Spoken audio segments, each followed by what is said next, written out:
Hey guys, you're watching the Best Practice Show where we take a look at the best business practices from the best dental practices all across the country. And a lot of you have been asking and inquiring about the future of digital dentistry. And I've got my good friend, Dr. Rob Ritter, on today, who's taking a look at all of this to give us a great sneak peek on what you can expect in the horizon on digital dentistry. So you don't want to miss this. Do me a favor, grab a pen and hit the share button. We'll see you in a second.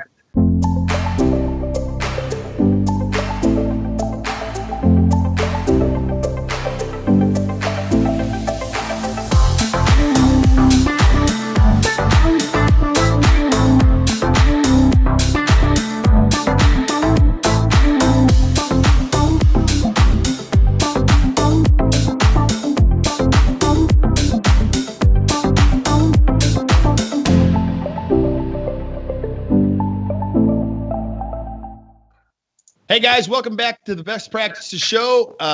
We are having so much fun watching this, or doing this and watching these.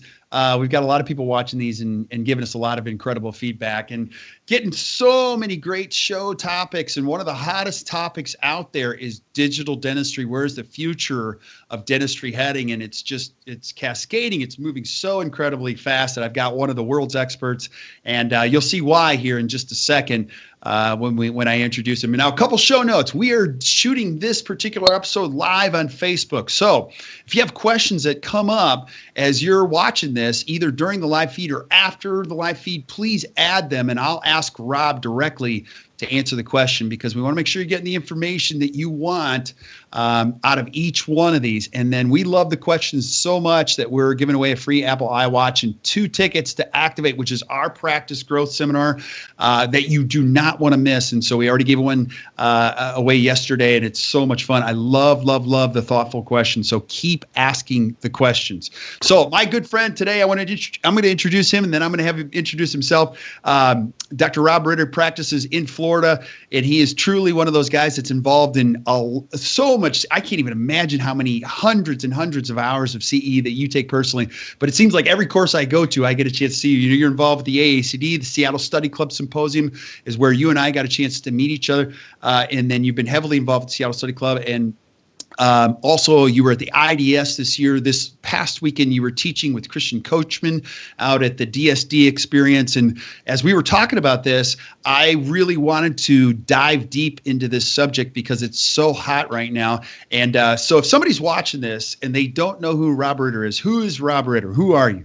Well, first of all, how you doing, my friend? It's always great to spend time with you. You know that. And thanks for having me. Absolutely. I always like to keep it really, really short. You know, when they always introduce me at these presentations, they printed out these almost couple page like soliloquies on me, and I'm like, please don't mention that. Just say I'm Rob Ritter. I'm a restorative dentist from Jupiter, Florida. I grew up in Florida. I went to dental school up in Medical University of South Carolina.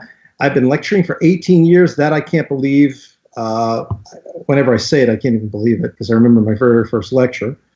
And right now I'm speaking on 2 subjects that really are, I think passion's overused, so I'm going to say that I'm really interested in, I'm excited about, and I really enjoy sharing information on. One is social media recommendation marketing, which we kind of hit on the first time that we'd spent some time together. Right. And the second one is on digital dentistry, which is really a hot topic right now. What does digital dentistry really mean? And to me, digital dentistry means, chairside digital scanning, chairside milling, chairside printing, transfer of information, utilizing, your phones, any way to take a process and digitizing it from analog. And then, of course, digital dentistry also means to me letting technology do a lot of the heavy lifting.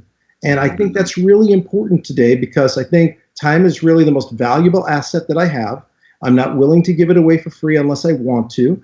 And I think that's a real, that's something for me that most dentists don't really understand or truly value. Their time, their skill, their knowledge is worth something. Now, if you have that capital built up and you want to utilize it and give it away for free on your own terms, that's awesome. I think that's terrific. I think it's part of giving back in our profession. However, when you're a young practitioner and you have limited amount of time and you can only spend so much time doing A, B, or C, you have to be really, really diligent and really thoughtful in where you're going to spend your time, who you're going to spend your time with.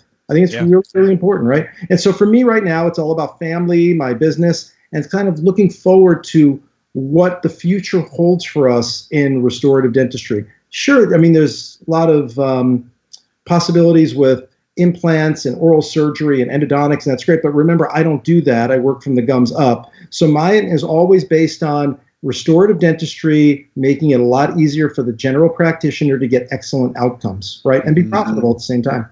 Absolutely, absolutely. And you and your partner, Chris Ramsey, have the practice R&R. It just, I mean, if you ever get anywhere near these guys, you got to stop in. It's world class all the way through, from the front all the way to the back. You guys do an excellent job. And this topic, you and I, now you're one of the people, you're fresh off of this experience. You've had quite the trip in the last couple of weeks. You know, you started the IDS. You then went and taught with Christian Coachman. Then you went to the AACD, and I don't even know where you're going next. And, you know, you're sharing with me all the stuff that you're learning. And it seems like a lot of things dentists aren't aware of on the horizon that are coming. And even the things you shared with me before, I'm like, wow, that is awesome. So give us a sneak peek at what let's talk about why this is important. I think the time aspect, but is there anything else that we should know about the overall landscape of digital in the future? Well, it's a great question. So I'm going to try to condense a couple of weeks and hours of walking around some halls and speaking to technology gurus and companies about where we are, where we're going. So a couple of weeks ago, the largest dental meeting on the planet is called the International Dental Show. And that's located in Cologne, Germany. It's every 2 years. And what's interesting about this meeting, if you've never been, is there is absolutely no CE given. It's just manufacturers. Now, to give you a perspective of size, the Chicago Midwinter at McCormick Place, you know the size of the floor for all the manufacturers? It's huge. Okay. Well, at the IDS, Building 11 had 3 floors the size of the Chicago McCormick Place, and that was Building 11. And why is that 11? Because there's buildings 1 through 11. So I never made it through all the buildings. I hit Building 11, floors 1, 2, and 3. I think I hit buildings 4 and 5. I'm not even sure I made it to 2, 3. There were some buildings I never even went in. I couldn't. There was one day I actually got lost in one of the buildings. I had to look for an emergency exit sign and follow the wall all the way to the exit. I mean, it's that overwhelming, right? So you're walking around at this meeting, and it's just the most, at times, overwhelming, Kirk, and at times underwhelming experience. I'm glad I went. Phenomenal opportunity. What I saw was bits and pieces of the future, bits and pieces of the present, and bits and pieces of what I call vaporware. Are you familiar with vaporware? No, tell us. Okay, the biggest consumer electronics show is given every year in Las Vegas. And you walk around and you'll see a 100-inch LED TV that's, a quarter of an inch thick. Or you'll see this incredible altered reality or virtual reality or augmented reality. And you'll say, wow, I really want that. And then a couple of months later go by, you're like, wait a minute, I thought that was supposed to come out in June. And they never bring it to production. It's called vaporware. It's like proof of concept, right? And so you'll see a lot of that at IDS. You'll also see some things that are available now and some things that will be available in a couple of months. Give you an example of each one. So the biggest booths that I saw with the most buzz that I called the beehive effect, where it was just buzzing bees. Number 1 had to be Trios from 3Shape, because what they released was a intraoral scanner that was wireless. Now, they already have maybe, one of the leading intraoral scanning technologies available. Mm-hmm. And the next level up now is to go wireless. So the actual acquisition handle is wireless, which is amazing, right? I mean, it's absolutely amazing. There's a premium for it, so I consider that to be, call it the Ferrari of intraoral scanners. Mm-hmm. On the low end, I saw an Israeli company, and I can't remember the name of the company. I have the brochure. It was as generic of a knockoff of an intraoral scanner as you could see, but it was made to be an entry-level scanner, right? That's what it really is. So it'll capture the data and send to your laboratory. And that one was the lowest price scanner I saw. However, it wasn't the most robust, and quite honestly, because I didn't know the company, I don't know if I would purchase it for myself. But remember, this was also a worldwide meeting, and in emerging markets, they need scanners that are not the premium Ferrari that we would typically buy in the United States. Right. Pretty much, right? Okay. Then I saw one that's my favorite one of all. I'm not going to name, I don't want to give the name out because it's not fair. I walk up to the booth, and they had, the technology was there, the screens, all of the different computers that it would be capturing to. But when I went to go hold up the intraoral camera itself, I go, wow, that's pretty light. And the guy comes over and says, well, that's because we don't have a working model. And I said, well, that's interesting. You're demoing a whole intraoral scanning suite, and you don't have a working model here. He says, no. I go, well, when can we expect that? Q4. Q4 for everybody is October, November, December of 2017. Hence, I'm not so sure that they're ever going to bring it to market, right? So you can see where this is, and I'm trying to give you a global approach before we really jump into this. So I know a friend of mine went, and a friend of a friend went and said, you need to throw out half your lecture. And the truth is that, yes, I was working on my lecture today, and a couple of the slides that of older technology I deleted, and I had to add all the new things that I saw. So it really comes down to three different things if I had to really distill it down. One would be chairside intraoral scanning, acquiring the data now in real time, easily, quickly, reproducibly, effectively, and not cost prohibitive. And right now, you can go anywhere from between $11,000 for an intraoral scanner out of Israel to a $50,000 cordless Trios intraoral scanner that is just incredible, but it's also $50,000, right? And so you have to look at your numbers. I mean, Margis, has he done a podcast yet? No, I'm stalking him. I got him. He's ducking me. He's just too busy sometimes. Well, it's not that he is busy, but I also think the idea of doing a podcast is so foreign to him because it really means technology. And if you know Margis, he ditches his own dies. Yes. Right? He ditches his own dies. Wow. Okay. We're going to ask him that when we get him on. He is scheduled. So, good. Okay. So, I'm looking around and I'm saying, what would the average American dentist do? And I get this question every single presentation. The hands go up. They can't wait till I end at the break. Okay. So which scanner do you recommend? First of all, I don't work for any company. I don't work for any company at all. So I can recommend anything that I want. The fact is, I always ask them, what do you want out of the scanner? What do you want to do with it? Do you do your own Invisalign? Number one. Do you place your own implants? Number two. Are you going to just use it for restorative dentistry? Are you or your assistant going to scan with it? Right? Number two, how much money do you spend every single month on impression material? Because there comes a point where if you're spending X amount of money, and it's typically about $7,000 per year, which is about a little over $500 to $600 in impression material per month. That's the tipping point to where when you acquire a scanner, you're not really losing any money. And if anything, you're reducing your remake cost, your efficiency goes up. So at that point, that's where you want to really consider going digital for chairside scanning, right?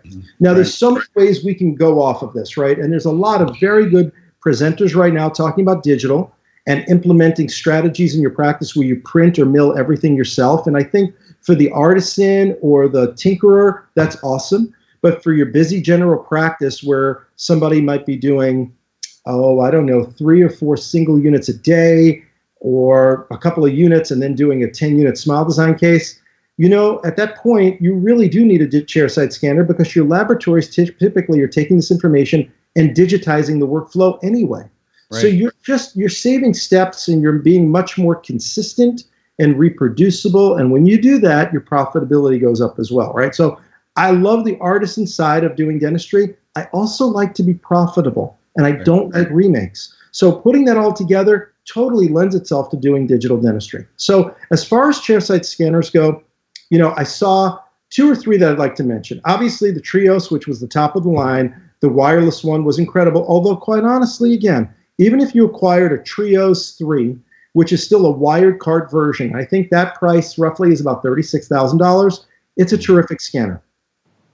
Second scanner I saw that has a lot of potential would be the Emerald scanner from PlanScan. The advantage to the Emerald scanner is it scans almost as quickly as a Trios scanner. You can scan to a laptop computer, and there's no monthly click fee associated with it. So that's a cost savings there. The third model, I would say, would be a Condor scanner that was started by Francois Duray, who came up with the whole CEREC idea. That Condor scanner is about $19,000 with no monthly click fee. So again, I think that is a very cost-effective way of getting in. You could do a 3M true definition scanner. That is about $17,000. That has a $200 a month monthly click fee after your first year. And remember, the only thing is with that, you still need to dust the teeth with a light, medium, what people call powder, just reflectance for data points. So you could do that. And I'm trying to think if there's any. I mean, there's so many scanners out there, Kirk. You know, you just got to ask yourself, what are you looking for, and how much money do you want to spend? Yeah. Right. And now I'm going to ask you this question too, because I get it. How fast is technology changing? Like, you've been doing this for a while. Everybody says, well, it's changed more in the last 5 years than it has in the last 20 years. And then you also get into that window where you purchase a technology and it's outdated in 7 years. That's what people say. Do you agree with that statement, given the current state? Like, give me your thought on that. Okay, so first of all, I would say that, yes, I think innovation is happening by the hour. And that's good and bad, right? Because the problem is the average dentist would say, well, when do I jump in and buy technology?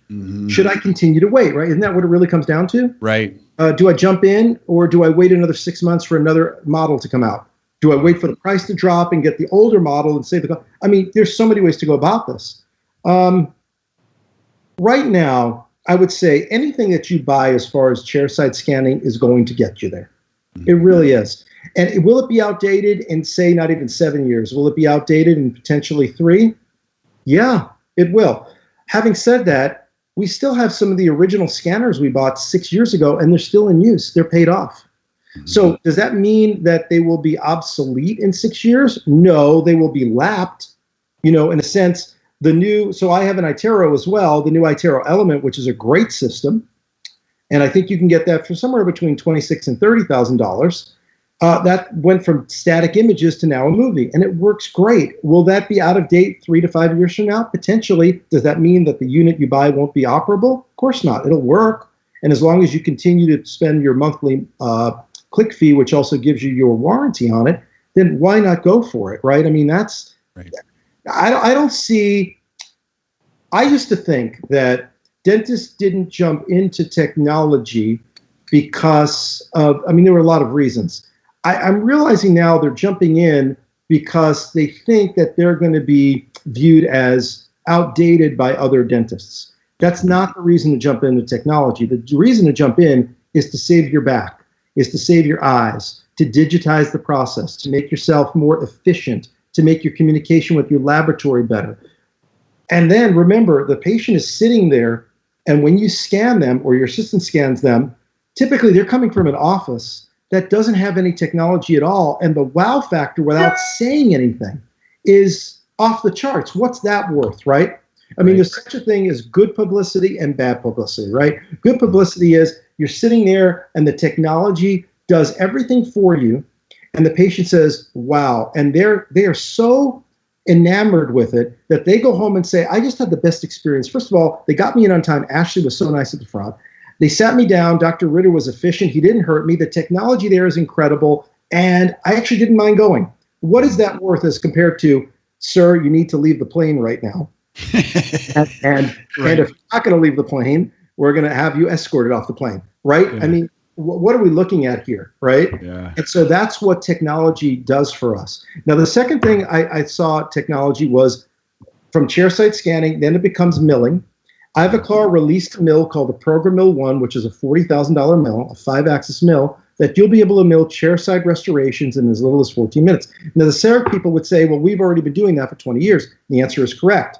The difference is, to get into CEREC, it's $140,000, which is expensive, right? I mean, it's and people would say, well, you don't see the value in it. No. I see the value, so the CEREC people can take it down a couple of notches. I see the value in it.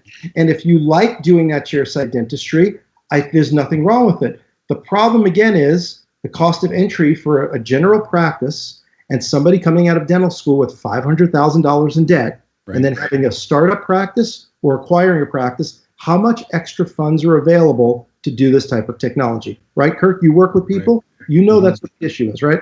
So now what if I told you instead of $140,000 for a CEREC machine, that works, everybody, your CEREC people, it works, it works, it works. But now what if you could acquire a $20,000 scanner and a $40,000 mill? Now instead of $140,000 cost of entry, you're at $60,000. Does that change the game a little bit for dentists? And the answer is yes, right? Then the third part of this would be chairside printing. And so there's a printer out now that most people have. It's called the Form Labs. It's called the Form 2. And you can print models. You can print impression trays. You can print spite splints. You can print surgical guides. You can even print aligners because you can diagnose, and now you can design basically Invisalign knockoffs to where you can create these chairside, right? The printer takes 3 to 4 hours to print. So it's not instantaneous. Now you can set it to print overnight. When you come in the next day, there'll be models ready for you. They are getting to release a model resin that you'll be able to print removable dies as well as the models themselves. So the accuracy is there. It's the print time. I saw a couple of printers there that now print in 16 minutes. Wow. Printers that can print 3 and 4 unit provisional crowns. So the idea now is you can scan a 3-unit bridge, send it to your laboratory to fabricate a 3-unit zirconia bridge, and then send it to your printer and print out a 3-unit provisional temp. Or if the patient is going to see your periodontist, they can remove the provisional temp, drop the implant, put the temp back down. You've got the original scan that they can overlay using cone beam, which is another whole idea here, and design your custom guide for implant placement, as well as you know where the teeth are going to be after the fact. There is so much that we can do now because of this technology. Cone beam is huge. You can overlay these intraoral images that you take in these movies with a cone beam. I saw new technology where they're taking face shots 3-dimensional. So you've got a 3-dimensional face with a cone beam of the skull with the hard and soft tissues with an intraoral scan. So you're moving the body and head around 3-dimensionally, taking out layers to get to whatever level that you want to work on. That's where we're going. We can do it now. Sometimes it's a little herky-jerky. Sometimes it works very well. But the future, you can see in 18 months is Moore's Law. Moore's Law in 18 months is twice as fast, half the cost. 18 months from now, by the end of 2018, what is going to be available for the dentist in the United States is kind of mind-blowing. It's sort of like right out of a science fiction movie. It is. It's mind-numbing because there's so much stuff now, and you know everything's getting closer and closer to the chair. Also, to this technology. I mean, you can just turn around; it's right there.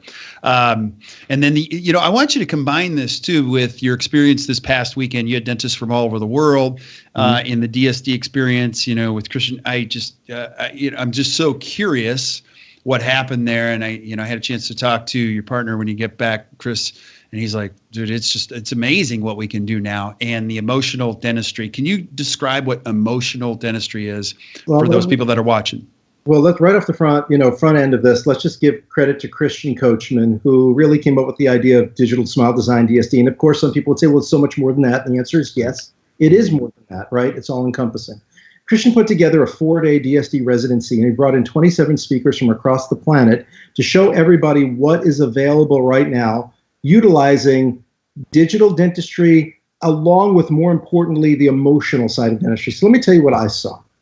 I saw 27 different presentations that all dealt with, yes, scanning, using cone beam and integration and great ceramics, and yet it all came back to the initial appointment of what we would call emotional dentistry, meaning utilizing videos right off your phone and showing people how they look, how they speak, how they react, what their facial markers were when they came in with really bad teeth. And by doing non-prep dentistry, just overlaying it, in other words, doing a digital mock-up and then having some sort of overlay with Bisacryl like Luxitem, putting in their mouth, and then at that moment, using their phone and videoing them and having them watch what they look like up on a 50-inch TV, a 60-inch TV. And these people just can't stop looking at themselves, reacting. And all of a sudden, all the pain, all the hurt, all the distress that they've had that has caused them so much embarrassment, if you want to call it that, through the years of not having that ideal smile, completely just kind of melts away instantaneously. And at that moment, from the buyer's journey, we realize that we move them from one point to another to where they say at that moment, it doesn't matter how long the appointment is. It doesn't matter how much it's going to cost. I just want this because it's going to improve my life. Right. And that's what the technology allows us to do. It allows us to bring emotional dentistry instantaneously to the patient and to the chair. Okay, this is blowing my mind already, but you can just use your own iPhone. So they were using their own iPhones to facilitate this experience. Right. So to break it down a little bit further, somebody would come in and you would do some sort of a mock-up in the mouth. So somebody came in with, misplaced teeth, diastemas, dark teeth, short teeth. You either do a direct mock-up in the mouth or you basically utilize technology to where, again, you scan them, you send to a laboratory who gets a model made, and then you take a putty and you fill it with Luxitemp, and the patient comes in, and while this is happening, your phone is hooked up from let's talk about iPhone. You've got a lightning connector that goes HDMI into your TV, right? So when you capture the live video right on your phone, like you would, I know you've got a baseball game or soccer you're going to. Got a lot going on tonight, but yeah, right. Or even this transmission, which is live, so it's going straight out, straight through. You're going to go ahead and video that, and that video is being captured not only on the phone, but it's shown in live time right on your TV. And so you put that in the mouth, and you just have the patient smile and talk and go through the motions of how they would react if those were their permanent teeth. And you're just shooting it on your phone. I mean, there's nothing really to that, right? And they're watching it up on a screen. And remember, instead of using a mirror, which you don't want mirrors in your operatories, because I learned something years ago. When you put something in their mouth and you give them a mirror to look, the mirror starts here, and the mirror gets closer and closer and closer and closer to where it's over their face, and they're like, you can't. Their finger is bigger than their tooth, and they're looking at like, well, I don't know if this is it, and you can't even see what they're doing because the mirror's in their way, right? The mirror is the killer. You don't want the mirror. What you want is the video, because the video, a couple of feet away, is your TV hanging, and they're looking at that, and they're looking at it in real time, and they're watching their face. And most people are uncomfortable looking at themselves unless it's a dramatic improvement, right? You get a haircut, you want to see what it looks like. Right. You had your smile done. You've had new contacts or new glasses that you want to try on, and all of a sudden, when you see it in live time, you're just amazed by it. You're hooked. You're magnetized to it. You can't take your eyes off of it. That's the emotional side of dentistry. And when you connect with them on a completely different level, the dentistry, the execution portion of it becomes the simple part, right? I mean, that's why we go to, let's say, a Coyce continuum, right? Because you learn how to prep the tooth and how to impress it or scan it and how to place it. In the grand scheme of things, at the end of it all, that might be, in a way, the easiest part. It's the acquisition of the people through emotional dentistry, understanding their body language when they're reacting to this, which is what, Chris is really good at, and then following through on this. And if you can capture the essence of that in the beginning, that emotional portion of the wants of the patient, then you don't have to become a salesman. There's no sales involved. The patient themselves says, I want this for myself. I want it to feel better about myself. People they're self-conscious, right, about a great many things. I'm self-conscious. I mean, we all are. There's certain things we look at ourselves, or I heard myself recently and said, do I really sound like that? And they said, yeah, that's how you sound to us. I said, I don't sound like that when I'm talking. They said, well, that's how when you speak, that's how you sound. I don't particularly care. I don't think I sound great. There's certain things I would like to change about myself. Your smile is one of those things that we can control, right? And so working with the specialists, working with technology, working with the emotional side of dentistry, this is the exciting part right now. So you take the emotional part along with the technology, and it's transformative in what we can provide for the patients right now. That's the exciting part of dentistry right now, don't you think?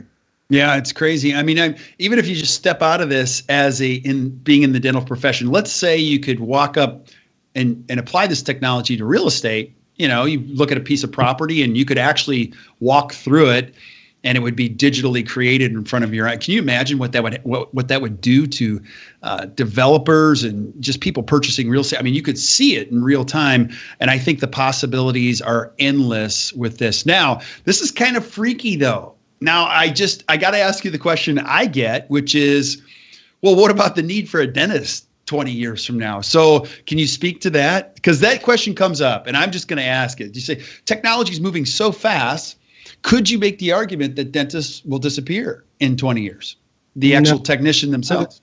No, there's no way. I don't see it. I think somebody said to me a number of years ago, they said, aren't we lucky that you can't order dentistry? Now, this is about 15 years ago, that we can't order dentistry on Amazon. Now, it's funny. You can, right? There are certain things in dentistry you can order on Amazon. Right. But what you can't replace is the care, the skill, the knowledge, the depth, right, of understanding. And so I was talking to a couple of people at the ACDs. From the DSD residency, I flew out to the ACT in Las Vegas to give a presentation. And I was talking with a bunch of young practitioners. And then I spoke to a bunch of seasoned practitioners. When I say seasoned, people have been doing it for 25 years like me, and I consider myself one of the now more entrenched guys, but I look at the younger generation of dentists, and I don't want to say I'm envious of them, but I'm proud of them because they have such an energy and a passion, and they operate differently than we did. Yeah. The one thing they don't have, and I made a comment, and somebody came up to me and said, I'm going to quote you on this, and I said, fine. They don't have an analog background. Tell us more. What does that mean? Well, everything that we did and everything that we learned was analog dentistry, right? And so if the technology failed us, I had a way of analoging it back to making it work, right? And I have a foundation that's kind of analog. And yes, the digital transformation, which I love myself, I mean, I speak about it, I implement it, I recommend it, is great, but it's not ever going to take the place of this, right? Of the heart and of the mind. And those young practitioners who rely 100% on technology to make the calls, basically, that make the distinctions between doing the right thing and the wrong thing, that does scare me a little bit. They don't have the analog background for the future of digital dentistry. And so I think it's great to have both, right? NASA, I live in Florida, and NASA has double or triple redundancy. The first engine fails, they got a backup engine, right? And NASA's big about backups, right? So in us with dentistry, I always love having a backup. You never know when something is not going to work. And machines break, right?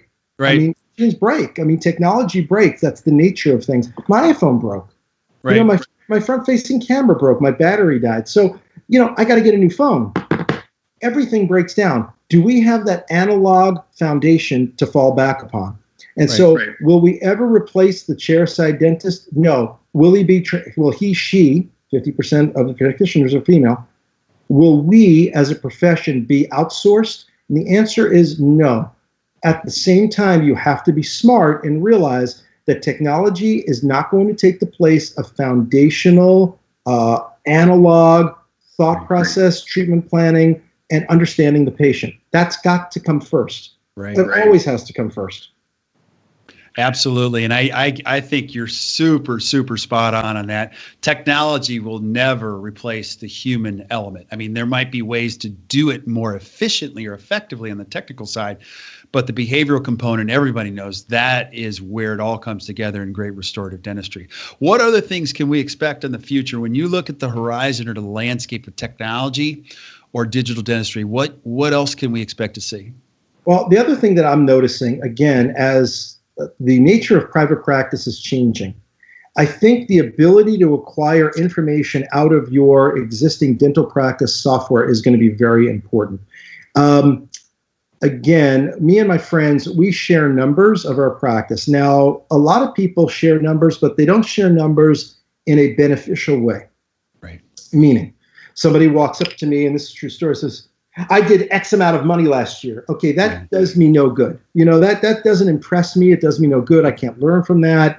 There's no what do they call that, value proposition from that, right? Now, if you come up to me and you said, listen, I am now using a product called Dental Intel. Have you heard of these guys? Absolutely. Okay. Fantastic. Yeah. It's fantastic. You are now getting data that you could not get out of your practice software, correct? And it shows you how much production you're doing per day by your hygienists and what is being sold without having to do a 10-page printout from Dentrix. You've got a banner that goes across that's showing you up to the minute data of what's going on in your, what's that worth? What is that truly worth, right? Right. In fact, that can replace somebody in the front of your office. So Here's the other thing. People say, well, are you running lean and mean? And the answer is, I try to run as lean and mean as possible. The people that work for me are true professionals. I mean, I've got the strongest team I've ever had, right? From the moment you pick up the phone and speak to Ashley, to Lainey, I mean, everybody in the practice. I could name everybody. Yet the amount of data that they would have to sit there and provide for me is so much better accumulated from a product like a dental intel that costs you X amount. So yes, it costs you X amount per month, and you'd say, well, that's X amount per year. But wouldn't it also cost you 5 times that amount to have somebody there to produce the same amount of information? So this is where technology, again, can give you the best information possible without overspending. Look what's happening. I keep thinking to myself, the minimum wage is a big issue now in the United States.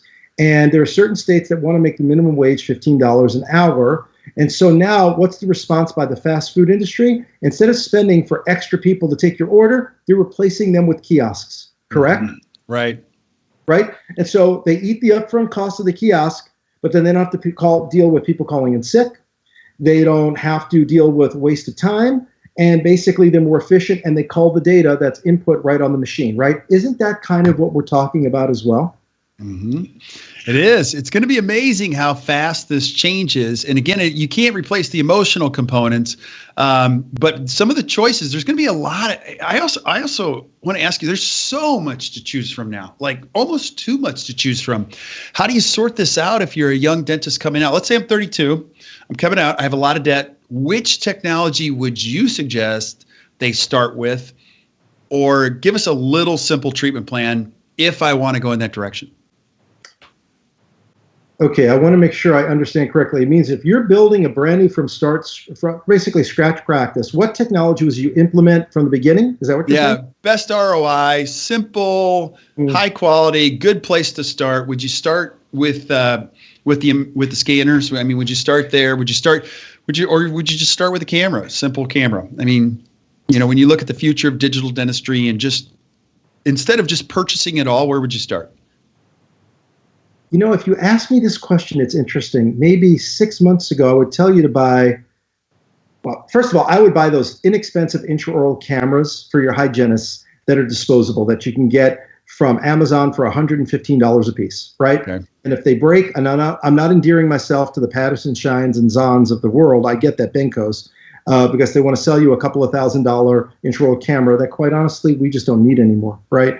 $115 disposable camera to me is like my gas grill. If it rusts out, I throw it out, I buy another one. It's like a disposable product to me, right? Right. And so I would always get that. I would say to you 6 months ago, still buy a good quality DSLR. I'm not so sure you need that anymore. I think your phone, you can capture, remember, at 60 frames per second. You do a video, you can pull a picture out of the video. Yeah. It's pretty amazing how good those photos and videos are. I mean, they look production quality in some, you know, world class. Right? Yeah. World class. Would I buy an intraoral scanner? And the answer is, if I'm doing 3 to 4 units of crown and bridge a day, or I'm doing 2 units plus an implant restoration per day, I would acquire an intraoral scanner. I would do it, right? Would I buy a chairside mill? I'd wait a few more months. Would I buy a printer? I would buy a printer for, it's only $3,500 for Formlabs. It's not expensive, right? If you're doing your own surgery and you're placing your own implants, then yes, I would go ahead and buy a Formlabs, because then you could print your own surgical guides. If you're doing your own surgery, we had this conversation at lunch today. If you're doing your own surgery, if you're doing your own endo, you need to have a cone beam these days. And while some of the academies don't recommend it as the what do they call it? It just went out of my head. The standard of care. Mm-hmm. They don't call it standard of care, right? So like the AAE, the American Academy of Endodontics, says, well, the cone beam is not the standard of care. My answer to that would be, well, amalgams, which I don't place, and I haven't placed in over 23 years, right, are considered the standard of care. I don't place them because I know better. Right. So would I have a cone beam if I'm placing my own implants and doing my own restorative endodontics? Absolutely, I'd purchase that. And I think that's a great starting point. And then most importantly, acquire these other softwares, these augmentation softwares of a Dental Intel, of a Simplify, of there's a new one that came out that you can text to get an appointment. It was called, oh gosh, Kirk, let me think real quick. I think it was called Zip Whip. Have you heard of Zip Whip? No.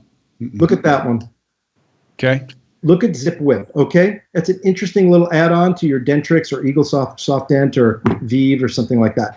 Those are all going to make us so much more efficient, make your girls more efficient. Don't waste time, be productive, and just do like I always said, just do the things you like to do, right? Just do the things you like to do. You ever notice that's an abundance thing? When you start doing the things you like to do, you see more and more of the things you like to do, and it's just more abundance, right? Instead of coming in from scarcity, just start doing the things you like to do. I don't like doing dentures, so I don't do dentures, right? It's that simple. Yep. You like doing certain things, do it. If you don't do it. But get good at what you do, and you'll come from an abundant standpoint. The emotional part of this, I got more out of the emotional side of dentistry in the last week than any of the technology. And the technology was so forward-thinking and exciting, but the emotional part is what gripped me, right? Yeah. It all starts from emotion. That's awesome. Well, I really appreciate this, buddy, because I get all these questions and I am not at these meetings. So I do not. So I always love to ask you guys because you guys are all there. And I really, really appreciate that. Any other thoughts you have as far as considerations for the future go with digital dentistry at all? Any last thoughts? You know, when I came home, I thought, wow, it's very impressive. And there's some technology that I'll be acquiring myself, and I'm working on getting it right now. I think this is really just the beginning. It's not an endpoint. I saw another cool thing. You know how in your consult room, you'd have a table and you'd be, looking over the table to your patient. And maybe on the side, you'd have a screen, right, with a computer to show people. Right. Microsoft came out a couple of years ago, what was originally called the Surface. And the Surface was not a tablet. The Surface was actually a large screen flat computer that took the place of a tabletop, right? Okay. So it was literally 40 or 50 inches that was all touch screen. And I saw somebody at the IDS came out with a software package. So imagine the patient is sitting across the table from you, but instead of having a static, just a piece of wood or granite, it's all touch screen. And so you're moving the images around and you're dropping in, showing them where to take the tooth out and put an implant there, or overlaying a smile interactively right on the tabletop. Right. And wow, what a great way to engage people. Because remember, what we do is mostly, there's visual, audio, audible, and kinesthetic, right? And so for the people who are visual, which are the majority of the people, they can see all of the static imagery moving around and what's possible. Right. And again, if you do that and you capture that on video and you're showing them their reaction to it, I really don't think cost is a major consideration for some people. I think you just have to grab them at the right time. And yet at the same time, cost is always a variable, right? And that's why they make different cars. So I have no problem with phasing treatment with people or telling them we can take this out over a 2 or 3 year period if it's more financially comfortable for you to do. I love all that. You have to connect with that patient though, Kurt. You have to understand what they're coming from, what their challenges are, and what they can move forward with, both from financial aspect as well as an emotional component, right? And if you can put all those things together, that's why some people we know are just doing extremely well, right? Because they've kind of found that formula. And I know you help them a great deal as well, my friend. Yeah, well, it's such a great conversation about where the future is going. And again, this is, you're giving an unfiltered opinion about what you see. We don't have there's no sponsorships here. There's no nothing. It's just an honest look at the future, because it can be very confusing for a young dentist who might be looking at going down this path. And the last thing we want them to do is make a bad decision. Just want them to make the best decision for them in the future. So Absolutely. Cool. Now, if people want to get a hold of you and ask you specific questions, how can they do that? Is there, what's the best way to reach you? The easiest way to reach me is either go to my website at drrobritter.com, and my email is on there, or at my office address, which is ritterandramsey.com, and my email is on there as well. Best way to get in touch with us and see what's going on. We're always willing to help. just contact us by email. Obviously, me and Chris are kind of busy. We're always going somewhere, but we're pretty good about getting back with people. And, again, there's so many choices right now, Kurt. It is a little confusing. I mean, there are days it's confusing for me too. And this is what we do, right? It can be overwhelming. It's that balance of excitement of overwhelming and being in the moment, right? Absolutely. Absolutely, buddy. Well, I really appreciate this, and stick around for just a second. I want to chat with you and just say good night to our listeners. And, if you have questions on this, please continue to add your questions to the feed, and you'll see Ritter will be awesome at being able to get back to you. And he's awesome at having one-on-one conversations, giving you the right guidance and all that. So please, I encourage you to do that. So thank you again, all of you, for watching this. It's been amazing what's just happened in the last 30 days. I mean, we're getting a lot more followers per hour and just a lot of great feedback. And we're just grateful, just crazy grateful. So keep giving us feedback about what you want to see, and I'm going to make sure that we make it happen. And until we see you next time, keep watching the Best Practices Show. Everybody have a great night.